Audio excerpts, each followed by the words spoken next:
Shifting from that to what I'm supposed to be talking to you about, and now is when my official 10 minutes are beginning. Let me reset my watch here. Okay, so I'm going to talk about 3 reef fish in the Gulf of Mexico and a cat fight that we survived recently regarding allocation or reallocation of these species. So these are red snapper. You can see the Gulf is distinctive in having a very large recreational allocation in the reef fish. So we've got close to half and half commercial and recreational. In red grouper, it leans towards commercial, 76% commercial, and in gay grouper, my token animal from yesterday, it's primarily a recreational fishery, but also significant commercial interest.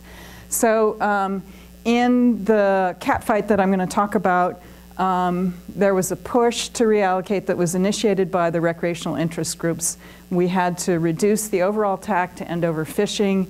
The recreational anglers argued that instead of just an equal percentage reduction of the existing allocation, we should shift more allocation in their direction. They argued that their economic impact was greater, that they are the true conservationists, and that the era of market fishing should end.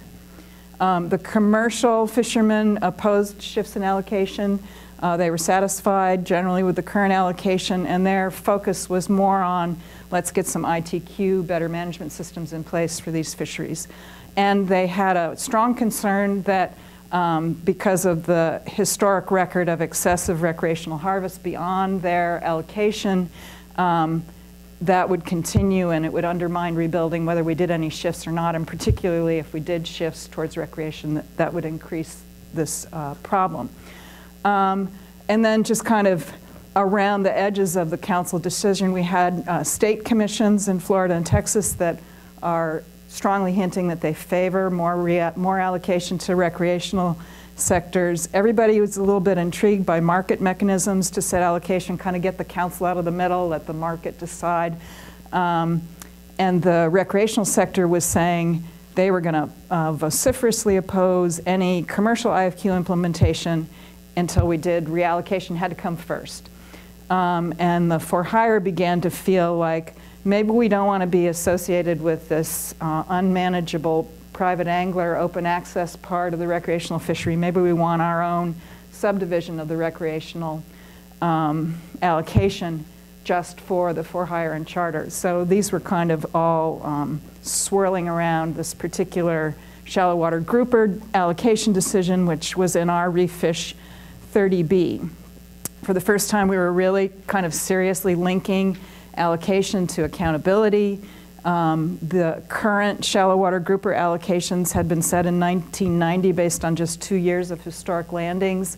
They'd never been revisited. What we had done is every time we did a management action, we would do these equal percentage reductions that were based only on the last 5 years, the most recent 5 years of historic landings. So we'd basically kind of ignored the 1990 regulations and had never reviewed them. These were the alternatives that were in our 30B. One that the recreational folks favored was resetting to the 1990 allocations. You can see there's not a great deal of difference between these different strategies, but it was kind of the thinking behind it that was heavily discussed. So the 5-year basis and then the longest period of landing. So we ended up having a big fight about that. It was hard to agree. We ended up setting on the longest record of landings at alternative 3, but we termed them interim allocations, and we created an ad hoc allocation committee to try to do this. This was the charge. Study and develop consistent guidelines and principles for establishing allocations between the sectors. So this was our process. We started with an abstract of the language that was in MSA and national standards that dealt with allocations. And if you dig into your briefing materials under supporting documents, you can see these detailed, we've got the Gulf council. It's not the first one and it's not the last one, but it looks like this. And at the back of that is a few pages which are the actual abstract of the language from Magnuson. And you might find that useful if you want to go back to what the law and rules said. And from that, we distilled a set of principles and we adopted some guidelines. So these aren't all the principles, but I wanted to highlight just a few of them. Now I've separated myself from my notes. Here we go. Okay, so this is the fair and equitable and promote conservation. Distilled principles. This is the one that deals with efficiency and economics. And so notice that this one prohibit measures that have economic allocation as its sole purpose. This is the principle that deals specifically with red snapper. We had a very influential senator from Mississippi, Senator Lott, who always made sure there was specific language in Magnuson about red snapper. And look at number 3, ensure that the quotas reflect allocation among sectors and do not reflect harvests in excess of allocations. And then so those were the principles. Then we developed some guidelines. First of all, it's important that the allocations be consistent with the principles. Second, that there should be a motion that sets out the basis, the purpose, the objectives of the allocation. Third, that we should review these no less than every 5 years. Fourth, that the method that we choose as the basis for the allocation should be consistent with the purpose and objectives, that we should be sensitive and flexible about looking forward to the future, how demographics or social economic situation might change. We should try to avoid the indirect changes in allocation from shifts in management, new management measures. And then the third thing we came up with was sort of a list of methods or tools that could be used to determine these allocations. How am I doing? How am I doing? Am I doing okay? So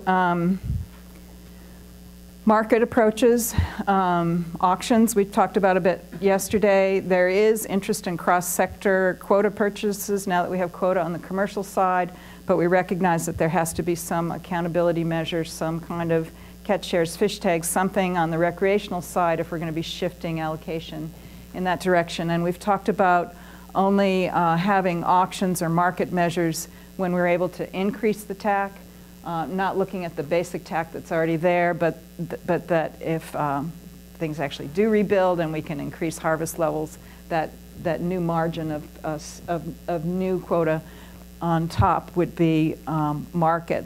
Historical landings is the tried and true that we've always used. Socioeconomic, we've talked a lot about. I'm going to talk a bit more about that in a minute. But we find that this is very difficult to calculate and always contested when we do. So I'm not sure whether that has legs for us. And then finally, negotiation, which we haven't tried in a kind of formal way, and I think has some potential. So we did have some skirmishes about socioeconomic as a strategy. As you recall, the recreational interests, one of their lead strongest argument that they'd really put a lot of energy into developing was that the economic impact of recreational fishing was far greater than the economic impact of commercial. And our own socioeconomic panel of advisors told us, you know, you got to use net benefits to the nation. That's what Magnuson says. Economic impact is interesting, but it's not really what we're trying to do, not what the law and the rules direct us to do.